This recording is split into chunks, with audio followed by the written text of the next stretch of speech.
This is Bob Myers from the Historical Society of Michigan with a Michigan History Moment.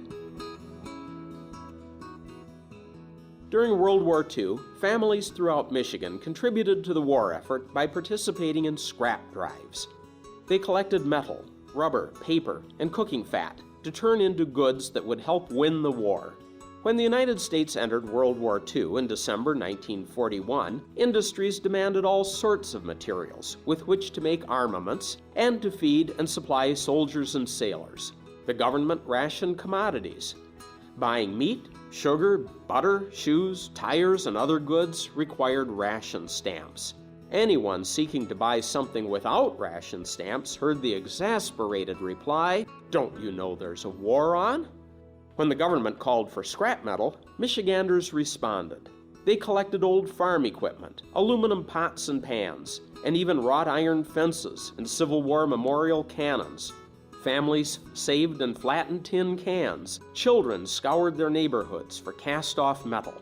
The federal government held a rubber drive in June 1942. War production demanded rubber, especially for tires for trucks and airplanes. But Japanese victories early in the war cut off supplies of natural rubber from Southeast Asia. People turned in tires, boots, and floor mats. The government paid a penny for every pound of scrap rubber. In less than a month, Americans turned in 450,000 tons of rubber items.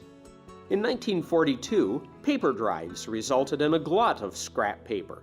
But 2 years later, the nation saw a paper shortage. Boy Scouts and school children organized paper drives to collect old newspapers and cardboard. The War Production Board started the Paper Troopers program, designed to sound like paratroopers, to involve school children in the effort. Housewives saved cooking fat for the war effort too. The government highlighted the use of fats in explosives, but more important uses were in food production, medicines, plastics, and soaps. World War II scrap drives brought in much useful material. Not everything succeeded. Much of the rubber and aluminum, for example, could not be used for their intended purposes. But the most important role of scrap drives may have been in making civilians feel that they too could help win the war.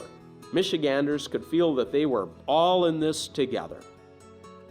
This Michigan History Moment was brought to you by MichiganHistoryMagazine.org.